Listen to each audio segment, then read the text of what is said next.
오늘 그 사도신경 이제 세 번째 명령인 이제 성령에 대해 우리 말씀드리겠습니다. 우리는 하나님을 믿습니다. 성삼위 하나님으로 계십니다. 성부 하나님, 성자 하나님, 성령 하나님으로 계십니다. 거듭 말씀드리면 삼위일체 하나님은 삼신론이 아니다 라고 말씀드렸습니다. 성자 하나님이라는 신이 존재하고 성령 하나님이라는 신이 존재하는 것이 아닙니다. 한 분 하나님을 믿습니다. 본질은 하나이고 서로 다른 세 위격으로 계십니다 라고 우리가 표현합니다. 이미 계시하신 그 하나님을 우리 인간이 이해할 수 있는 최대한의 언어로 표현한 것이 삼위일체 하나님입니다. 완전하게 표현한 것은 아니지만 인간이 할 수 있는 최선의 언어로 최선의 문장으로 표현했다라고 생각하시면 됩니다. 우리는 어떤 하나님을 믿고 있다고요? 삼위일체 하나님을 믿고 있습니다. 삼위일체 하나님의 이제 셋째 위격이신 성령 하나님에 대한 신앙 고백을 살펴보겠습니다.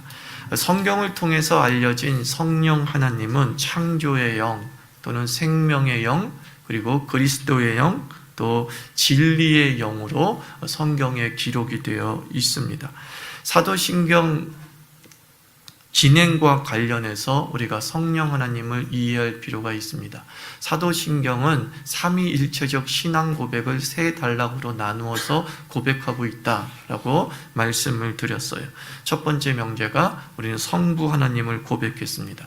나는 전능하신 하나님 아버지 천지의 창조주를 믿습니다 라고 고백을 했고, 두 번째 명제는 이제 성자 하나님이신 예수님에 대한 고백이었죠. 나는 그의 유일하신 외아들 예수 그리스도를 믿습니다. 성자 하나님에 대한 신앙 고백 살펴보았습니다. 그리고 세 번째 명제가 뭐예요? 나는 성령을 믿습니다 라는 겁니다.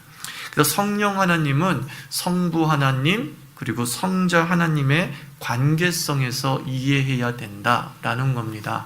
성령 하나님만 딱 떨어뜨려 놔서 하나님을 이해할 수 없죠. 또 반대로 얘기해서 성자 하나님만 딱 떨어뜨려 놔서 성자 하나님을 이해할 수 없어요. 이 삼위일체 하나님을 이해하기 위해서는 깊은 관계성 속에서 이해해야 된다라는 겁니다. 그래서 그런 관계성의 기초에서 우리 성령 하나님은 어떤 분이신가? 우리가 크게 세 가지로 설명해 드릴 수 있습니다. 성령 하나님은 첫째, 성삼위 하나님의 영원한 현재입니다. 하나님의 영원한 현재가 바로 성령 하나님이십니다. 우리 전능하신 하나님은 초월적이신 분이다 라고 말씀을 드렸습니다. 멀리 떨어져 있다 이렇게 이해하면 됩니다. 초월적 하나님은 멀리 떨어져 있다, 또 가요가사로 표현한다고 한다면 가까이 있기엔 너무 먼 당신, 이런 느낌이 초월적 하나님이다 라고 생각하시면 됩니다. 그런데 그 하나님께서 우리와 함께 하기를 원하셨습니다. 창조 이후 지금까지 우리와 함께 하셨습니다. 그럼 어떻게 함께 하셨냐는 거예요. 이사야서 7장 14절에서 이사야 선지자가 이렇게 예언했습니다. 보라, 처녀가 잉태하여 아들을 낳으리니 그의 이름을 임마누엘이라 하리라 라고 말씀하고 있습니다. 예수 그리스도가 탄생하기 600여 년 전에 이사야 선지자가 처녀가 잉태해서 아들을 낳을 것이라고 예언을 하고 그 이름을 임마누엘이라고 지으라 라고 말씀하셨습니다. 임마누엘 무슨 뜻입니까? 우리와 함께 하신 하나님. 히브리어로 임마누엘은 번역하면 우리와 함께 하신 하나님이란 뜻을 가지고 있습니다. 이제 600년 뒤에 마태복음으로 넘어오면 마리아가 임신했을 때에 남편 요셉에게 주의 천사가 현몽해서 나타날 이름을 알려주시죠. 이제 아들을 낳을 것인데 그 아들의 이름을 너는 요셉아 이렇게 지으라, 임마누엘이라 라고 이름을 지으라고 말합니다. 그 임마누엘이라는 이름을 가지고 태어난 육신적 인간이 누구였습니까? 예수였다는 거죠. 우리와 함께 하시는 성자 예수님, 그 예수님께서 어떻게 이 땅에 오셨습니까? 또 마태복음 1장 20절에서 말씀합니다. 잉태된 자는, 즉 임마누엘, 우리와 함께 계신 하나님이라고 일컬음 받는 그 잉태된 자는 성령으로 된 것이다 라고 말씀하고 있습니다. 결국 우리와 함께 하시는 하나님의 놀라운 역사를 제3위 위격이신 성령 하나님께서 영원히 반복하고 계신다, 이렇게 생각하시면 됩니다. 어제에 계신 하나님으로 끝나는 것이 아니라 지금 우리와 함께 계시는 영원한 현재성의 능력을 일으키시는 하나님이 바로 성령 하나님이시다라고 말합니다. 성령 하나님은 성삼위 하나님의 영원한 현재라는 것이죠. 피조세계와 함께하는 하나님의 진행령, 그것이 바로 성령 하나님이시다라고 말씀하고 있습니다. 성령 하나님은 친밀하면서 가깝게 하시는 하나님임을 우리에게 알려주고 있습니다. 그래서 성령 하나님은 어제도 우리의 하나님, 그리고 내일도 우리의 하나님이 되시죠. 그래서 하나님은 영원한 현재로 우리와 함께 하시는 거예요. 초월성을 갖고 계신 그 하나님, 어찌 보면 우리와 절대 가까이 할 수 없는, 그런 범접할 수 없는 그 하나님이 언제나 우리 곁에서 영원한 하나님으로 계실 수 있는 그 이유가 이 성령 하나님의 사역적 특성 때문이다라는 것입니다. 영원한 현재가 어느 하나님이시라고요? 성령 하나님이래요. 성삼위 하나님이 영원한 우리의 현재가 되게 하시는 그 통로가 성령 하나님이시다, 이렇게 이해하면 좋겠습니다. 현재하시는 하나님은 이유 없이 현재하시려고 하는 것은 아니에요. 그냥 여기에 있고 싶어서 있는 것이 아니라, 왜 하나님은 우리의 삶에 함께 하시고 우리의 현재 속에 같이 있고 싶어 하시는가? 그것은 우리와 교제하기를 원하시기 때문입니다. 또한 우리를 교제의 상대, 사귐의 상대로 부르시고 계십니다. 하나님은 그의 피조물을 도리어 창조자의 동력자로 부르고 계신다는 거죠. 성령 하나님은 그냥 우리를 장난감처럼 여기면서 자기의 창조의 능력의 과시물로 보면서 이렇게 피규어처럼 전시해 놓는 상대로 우리를 보시는 것이 아니라, 성령 하나님은 끝없이 우리와 교제하고 사귀고 나누기를 원하신다는 겁니다. 하나님이 우리와 함께 하시는 이유는 우리와 사귀려고, 하나님이 우리의 옆에 계시는 이유는 우리와 교제하시면서 그의 놀라운 창조 사역의 동력자로 우리를 높이시기 위해서 우리에게 임마누엘 하신 것입니다. 둘째, 성령 하나님은 예수 그리스도를 통한 구원의 현재입니다. 하나님의 영원한 현재이면서 또한 구원의 현재라는 거예요. 2000년 전 예수 그리스도의 죽으심과 부활을 통해서 구원을 이루셨습니다. 예수 그리스도께서 2000년 전에 이루신 그 구원은 역사적 사건이죠. 역사적 사건이라는 이 말에는 두 가지 의미가 있어요. 첫째 의미는 뭐냐면 사실이라는 거죠. 역사적 사건은 사실이라는 거예요. 허구가 아니라, 픽션이 아니라 넌픽션이다 라는 것을 얘기해 주고 있죠. 그리고 역사적 사건이라는 두 번째 의미는 무엇이냐면 과거죠. 그죠? 역사라는 것은 과거의 이야기란 말이에요. 과거에 일어난 일이란 말입니다. 바로 그 순간에만 있었던 이들이 겪을 수 있는 단회적 사건이 십자가 사건, 구원 사건이죠. 그것이 바로 역사적 사건이라는 의미의 둘째 의미란 말입니다.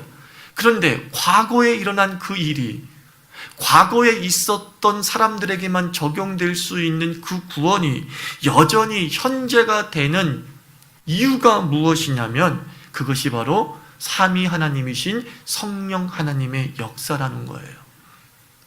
2000년 전 과거에 나와 시간적으로 초월된 동떨어진 그 사건이 2000년이 흐른 지금도 여전히 나의 사건이 되고 나의 체험이 되고 나의 구원이 될 수 있는 이유, 그 구원이 끝난 것이 아니라 여전히 2018년도에 현재 진행령이 될 수 있는 이유, 그리고 우리의 자녀에게도 현재 진행령이 될 수 있는 이유, 그것이 바로 성령 하나님의 역사라는 거예요.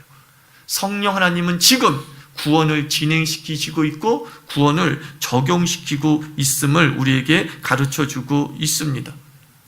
그래서 성령 하나님이 아니고서는 예수를 주라 고백할 수 없다라는 말씀을 여러분은 너무나 잘 알고 있을 것입니다.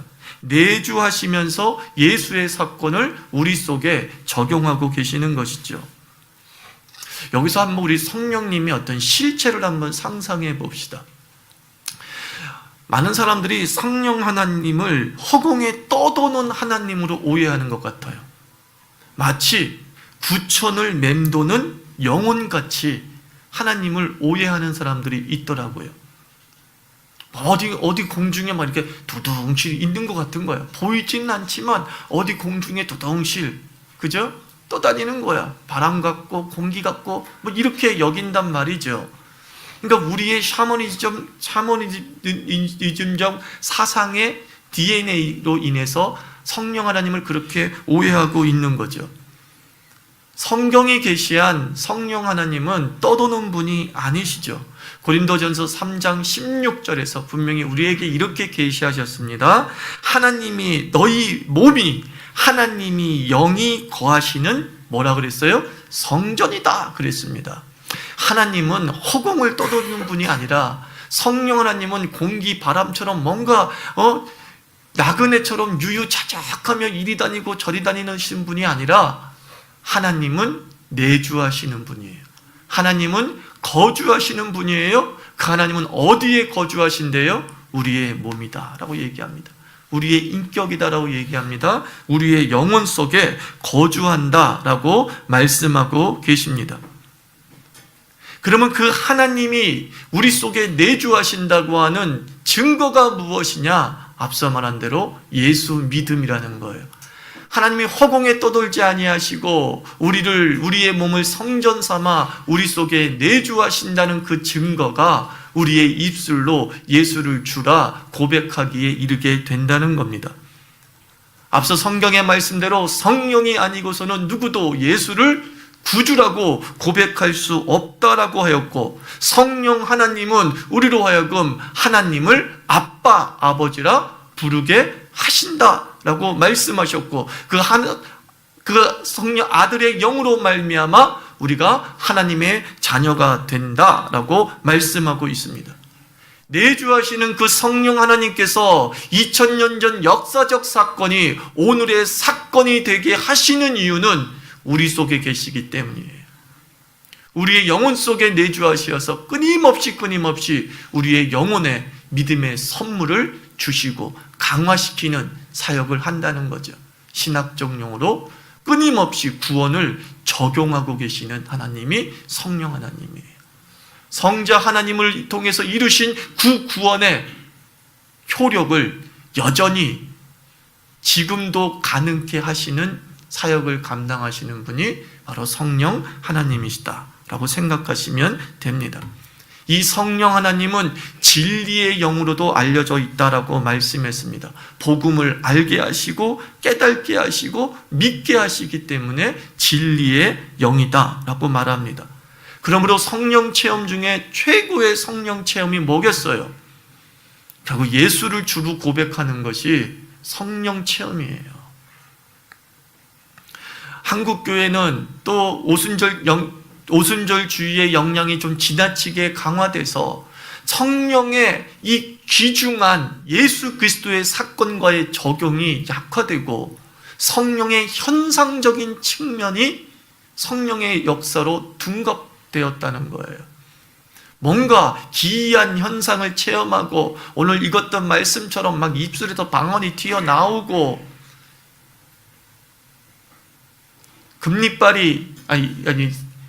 이빨이 금리빨로 바뀌고 하는 식의 현상으로 우리는 성령을 자꾸 이해하고 있다는 것입니다. 그것은 구원을 이루는 과정에서의 일부적 하나님의 역사이죠. 성령 하나님이 우리 속에 내주하시는 이유는 이빨을 금리빨로 만들려고 내주하시는 것이 아니라 성령 하나님이 우리 속에 내주하시는 것은 2000년의 구원의 사건이 오늘 너에게도 이루어졌다라고 말씀하시기 위하심이에요. 2000년 전 예수 그리스도께서 너를 위해서 죽으시고 너를 위해 3일 만에 부활하시어서 너의 하나님이 되었다라고 하는 이 놀라운 복음을 믿게 하시기 위해서 성령님은 여전히 우리 속에 내주하고 계신 것입니다. 이게 가장 중요한 성령의 역사예요. 그러므로 우리가 알아야 될 사실은 그 현상을 부러워하지 않아야 된다는 거예요.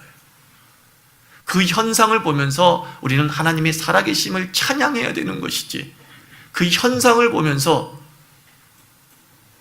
나는 왜 저런 능력을 받지 못했을까? 라고 하면서 마치 하나님의 사랑에서 제외된 것이냐 여기는 무의식적 태도를 벗어야 된다는 거예요.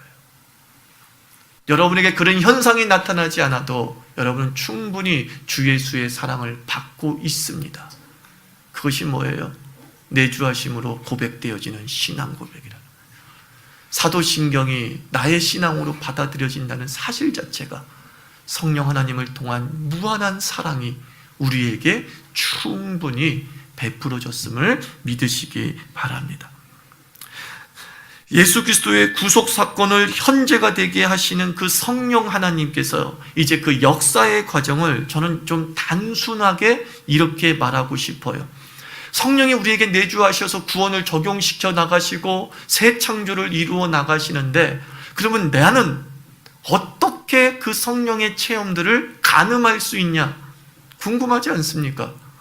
다들 성령 받았다고 하는데 그걸 어떻게 가늠해요? 알고 싶죠. 우린 자꾸 테스트해보고 싶지 않습니까? 크게 네 가지입니다. 첫째가 뭐냐? 성령이 우리에게 내주하시고 구원을 적용시켜 나가시면 죄인의식이 생겨요. 죄의식과 죄인의식은 다릅니다. 죄의식은 무엇이냐? 자기가 구체적 죄를 진 것에 대해서 깨달음이 생기는 걸 죄의식이라고 그러는 거예요. 내가 돈을 훔쳤구나 라고 하면서 두려운 마음이 생기는 것, 잡힐까봐 두려운 마음이 생기고 벌받을까 두려운 마음이 생기는 게 죄의식이에요. 죄인의식이 뭐냐? 구체적인 악행은 떠오르지 않는데 내가 진짜 나쁜 놈이라는 거예요. 그렇게 착하게 살았는데도 불구하고 나처럼 나쁜 놈은 없다는 사실, 나는 구제불능이라고 여겨지는 본질적 깨달음에 이르게 되는 걸 죄인의식이라고 해요.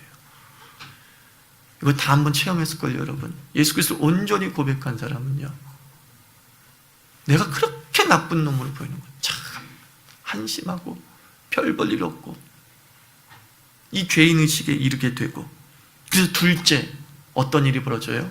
회개가 나오는 거예요. 하나님 나를 용서하소서, 하나님 나를 도우소서, 하나님 난 진짜 망할 놈입니다 라는 회개가 일어나기 시작하죠. 그리고 셋째 무엇입니까? 믿게 되는 거예요. 그렇죠, 예수 그리스도가 나의 죄를 위해서 죽으시고 3일 만에 부활하셔서 나의 이 죄인을 의인으로 만드신 것을 내가 믿습니다. 내가 믿습니다. 정확하게 따지면 믿어지는 거죠. 믿으려고 하려고 애를 쓰지도 않았는데 그냥 믿어지는 거예요. 그리고 넷째가 무엇입니까? 닮음이죠. 닮음. 여기가 제일 중요하다고 봐요. 나의 죄를 위해서 십자가에서 죽으시고 3일 만에 부활하시어 나의 죄를 용서하신 예수님을 나의 하나님으로 믿고 난 다음에 성령님께서 그 믿음 이후에 가장 많은 인생의 시간을 투자하시는 부분이 닮음이란 부분이에요. 죄인의식과 회개와 믿음은 거의 동시간적이다라고 말씀드릴 수 있어요. 우리 인생의 시간표로 따지면. 근데 닮음이라는 것은 그 이후에 일어나는 역사인데, 성령 하나님이 내주하셔서 가장 많이 애쓰시는 부분이 이 닮음이에요. 예수 그리스도를 온전히 닮는 하나님의 백성으로 자라게 하시는 거죠. 그 한 사람의 닮음을 통해서 사회 전체로 흘러가게 만드시고, 개인의 구원으로 그치는 것이 아니라 한 사람의 구원이 사회 전체의 구원으로 확장되게 하시는 일들을 감당하시는데, 그것을 단어 하나로 표현하면 닮음이라는 거예요. 예수 닮음을 통해서 하나님 나라를 완성하고 새 나라가 이 땅에 충만하게 이루어지게 하시는 구원의 진행령을 감당하고 계시는 겁니다. 그래서 사도 바울은 갈라디아 교회에 보내는 편지에서 성령이 창조하시는 몸에 대해서 이렇게 얘기한다고요. 갈라디아서 5장 19절부터 23절을 읽어보면 두 가지 몸을 얘기해요. 육의 몸을 얘기하고 영의 몸을 이야기합니다. 앞서 말씀드린 대로 몸은 뭐라 그랬어요? 성령님이 거주하는 성전이라고 그러는 거예요. 근데 육의 몸이다라고 말하는 그 순간부터 거기는 누가 없다는 뜻이에요. 성령이 없다는 뜻이고, 영의 몸이다라고 말하는 것은 그 속에 누가 있다는 거예요. 성령이 거하신다는 얘기를 의미하고 있어요. 그러면 갈라디아서 5장 19절에 21절에서 대체 육의 몸은 무엇인가 이렇게 설명합니다. 육체의 일은 분명하니 곧 음행과 더러운 것과 호색과 우상숭배와 주술과 원수 맺는 것과 분쟁과 시기와 분냄과 당짓는 것과 분열함과 이단과 투기와 술취함과 방탕함과 또 그와 같은 것들이다. 충분히 상상할 수 있는 모습이죠. 이런 모습으로 살아가는 자들가 많을 때 그 세상은 좋은 세상일까요? 나쁜 세상일까요? 나쁜 세상이죠. 집안에서 이런 일이 벌어지면 행복할까요? 슬플까요? 당연히 슬프겠죠. 하나님 나라가 임하지 못한 모습을 지금 보여주고 있어요. 반면에 영의 몸에 대해서는 갈라디아서 5장 22절 23절 우리가 너무나 잘 알고 있는 말씀이죠. 성령의 열매는 사랑과 희락과 화평과 오래 참음과 자비와 양성과 충성과 온유와 절제다라고 말씀하고 있습니다. 성령이 내주하면 사랑과 희락과 화평과 양성과 온유와 절제와 이런 열매가 맺혀진다는 거예요. 그 열매가 맺혀진 사람을 뭐라 그래요? 예수 닮은 사람이라는 거죠. 그 예수 닮은 사람이 사는 세상은 좋은 세상일까요? 나쁜 세상일까요? 좋은 세상일 수밖에 없죠. 하나님은 이렇게 한 사람의 닮음의 확장을 통하여서 사회 전체가 하나님 나라가 되게 하시고 주의 구원의 역사가 개인에게 머무는 것이 아니라 공동체 전체로 퍼져가게 하신다는 것입니다. 인격의 변화만큼 성령 충만함을 증거하는 것은 없다라는 거예요. 예수 닮는 모습만큼 성령의 강력한 현상이 일어났다라고 말하는 것은 없다는 거예요. 우린 자유교회가 이 성령의 역사를 체험하기를 축원합니다. 예수 닮음. 성령 하나님이 내주하시면서 가장 많은 시간을 투자하시는 부분, 너희가 예수를 닮기 원한다. 그죠? 너희가 예수 닮기 원한다. 그 예수 닮음이 해가 지날수록 수준이 높아진다면 감히 말씀드리는 거예요. 그 사람은 충만한 삶을 살고 있구나라는 거예요. 성령의 충만한 삶을 살고 있고 성령의 주인 되심을 온전히 인정하고 자기의 온 인격을 하나님께 내어드린 존재이구나 라고 감히 말씀드리고 싶어요. 그러나 온갖 현상이 벌어진다 할지라도 주의 닮음이 나오지 않았을 때 예수님은 말씀합니다. 내가 도무지 너희를 알지 못하노라. 내가 도무지 너희를 알지 못하노라 그랬어요. 왜 그렇습니까? 그 많은 현상은 이단과 주술과 이방 종교에서도 얼마든지 나타나고 있기 때문이죠. 이방과 육의 몸과의 절대 비교는 어디에 있느냐? 닮음에 있다라는 거예요. 닮음에. 가장 애쓰시는 우리 성령님의 이 중요한 부분에 여러분들도 적극 마음을 열어두시기 바랍니다. 나를 주관하시어서, 나로 예수 닮게 하시어서, 내가 예수 닮아 우리 가정이 행복해지고, 우리 가정이 예수 닮아 우리 이웃이 행복해지고, 우리 이웃이 예수 닮아 사회가 행복해지게 하여 주시옵소서. 그 복의 근원의 출발점이 되는 역사를 이미 하나님은 내주하시어서 이루시고 계십니다. 그리고 여러분들은 그 수혜자라는 거예요. 그리고 마지막 셋째, 이 성령 하나님의 하시는 일은 하나님의 현재성과 구원의 현재성으로 끝나는 것이 아니라 기도의 현재입니다. 뭐라고요? 기도의 현재이죠. 로마서 8장 26절, 성령도 우리의 연약함을 도우시나니 우리는 마땅히 기도할 바를 알지 못하나 오직 성령이 말할 수 없는 탄식으로, 호흡으로 우리를 위하여 친히 간구하신다 그랬어요. 호흡, 제가 말씀드렸죠. 호흡이 생명수단입니다. 사람은 호흡해야 살 수 있습니다. 호흡이 멈춘 걸 뭐라고 합니까? 죽었다라고 얘기하는 겁니다. 우리가 살아있는 이유가 뭔지 아십니까? 성령이 끊임없이 호흡하고 계세요. 우리는 성령으로 호흡하는 존재예요. 예수 믿은 이후 한 번도, 단 한 번도 이 호흡이 끊어진 적이 없다는 것입니다. 주께서는, 성령 하나님께서는 우리 속에 내주하시어서 하늘 보좌를 향해 끊임없이 기도의 호흡으로 우리의 탄식을 알리고, 우리의 슬픔을 알리고, 우리의 허망함을 알리어서 새 나라가 이 땅에 강력하게 임하게 하는 길들을 열어놓고 계신다는 겁니다. 우리 자유교회 교인들 한 사람 한 사람 이 호흡이 끊어지지 않기를 축원합니다. 여러분, 다른 모든 것들은 중단될 수 있으나 성령님과 함께하는 기도의 호흡 중단하지 마십시오. 그건 죽은 거예요. 생명력이 없는 거예요. 그건 물에 빠진 자와 똑같은 거예요. 몇 번 헐떡이다가 이내 죽고 마는 것이죠. 산소 호흡기 같은 성령 하나님과 연결되어져 있고, 끊임없이 공급되어지는 세상과의 공기층과의 연결 통로인 성령님과 연결되어져 있으면 바닷속에 있어도 우리는 살 수 있습니다. 고난의 바닷속에 있어도 우리는 넉넉히 이겨낼 수 있습니다. 성령 하나님은 우리의 기도의 현재예요. 성령 하나님은 우리의 기도의 계속이에요.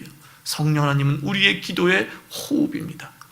이 하나님과 함께 영원히 호흡하는 영적 존재 되기를 주의 이름으로 축원합니다.